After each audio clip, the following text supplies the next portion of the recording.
옛날에 남탓만 하는 별난 할아버지가 낮잠을 자고 있었습니다. 그때 짓궂은 손자가 장난삼아 할아버지 코 밑 수염에 고약한 냄새가 나는 썩은 치즈를 발라 놓았습니다. 할아버지는 잠에서 깨어 침실에서 나오면서 외쳤습니다. 침실에서 이상한 냄새가 나네. 그리고는 방마다 다니면서 외쳤습니다. 집안에서 온통 고약한 냄새가 난다니까. 할아버지는 현관 밖으로 나와서는 더 큰 소리로 외쳤습니다. 온 세상에서 냄새가 나네. 에이, 더러운 세상. 그러나 문제의 원인은 할아버지 코 밑 수염이었습니다.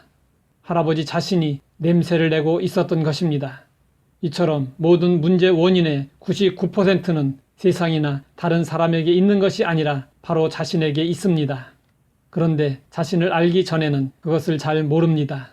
부정적인 자아상을 가진 사람은 모든 것이 부정적으로 보입니다. 문제가 생기면 다 남들이 잘못해서 그런다고 남을 탓하고 비판하고 정죄합니다. 그러나 사실은 자신에게 문제가 있습니다.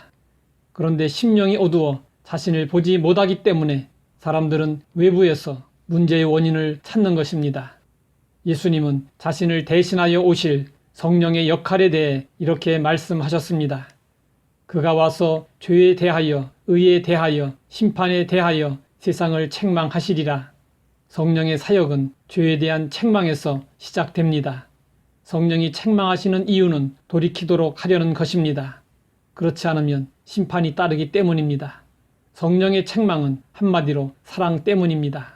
우리가 멸망의 길에서 돌아서서 하나님의 자녀가 되고 하늘나라를 유업으로 받도록 하려는 것입니다. 성경은 말씀하고 있습니다. 만물보다 거짓되고 심히 부패한 것은 마음이라 누가 능히 이를 알리오마는. 사람들이 모른다는 것입니다.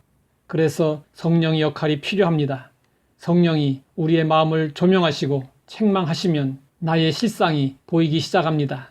이전에 자신의 삶이 끔찍하게 보입니다. 이전의 삶 자체가 죄였고 탐욕으로 가득 찬 자신이 쓰레기였음을 알게 됩니다.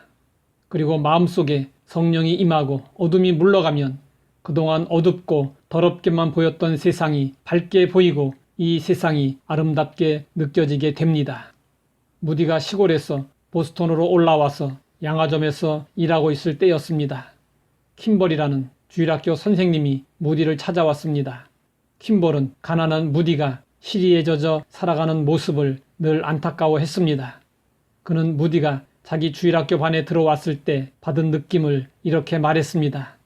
나는 그처럼 영적으로 어두운 사람을 처음 보았습니다. 어떤 일에도 유용하게 쓰일 사람으로 보이지 않았습니다.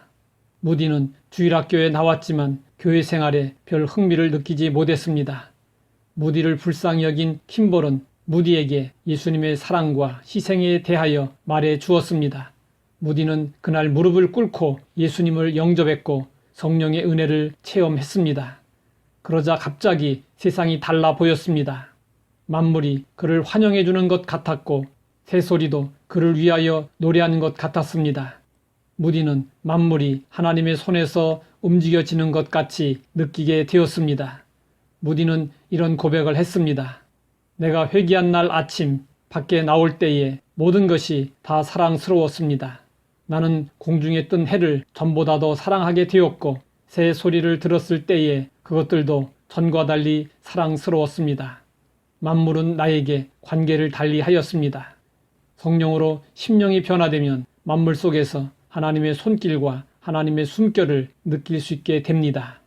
달빛과 같은 희미한 계시 속에서 하나님을 보다가 태양빛 아래서와 같이 밝히 하나님을 볼 수 있게 됩니다. 이것이 성도들에게 주어지는 은혜입니다. 하나님 아버지, 우리를 위한 성령님의 역할을 알게 하시니 감사합니다. 성령님의 조명과 책망으로 우리의 실상을 알게 하시고 성령님의 은혜를 힘입어 변화된 삶을 살게 하옵소서. 예수님의 이름으로 기도드립니다.